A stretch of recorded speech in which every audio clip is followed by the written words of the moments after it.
নির্বাচনী সমাবেশে অংশ নিতে চট্টগ্রামে বিএনপি চেয়ারম্যান তারেক রহমান। প্রস্তুত পোলো গ্রাউন্ড, নেতা কর্মীদের মধ্যে উচ্ছ্বাস।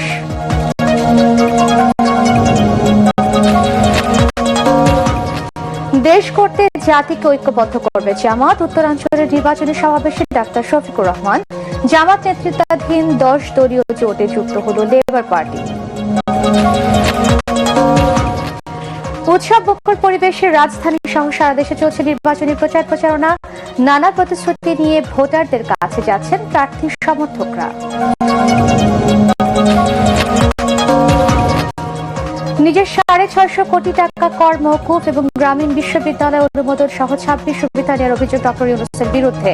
উপদেষ্টাদের সম্পদের হিসেব উপস্থাপনের তাগিদ। এবং চাঁদাবাজি দখলদারিত্বের জেরেই স্বেচ্ছাসেবক দলের নেতা মুসাব্বির খুন। বিদেশ থেকে আসে হত্যার নির্দেশ। নির্বাচনকে সামনে রেখে দেশকে অস্থিতিশীল করার চেষ্টা, বলছে ডিবি।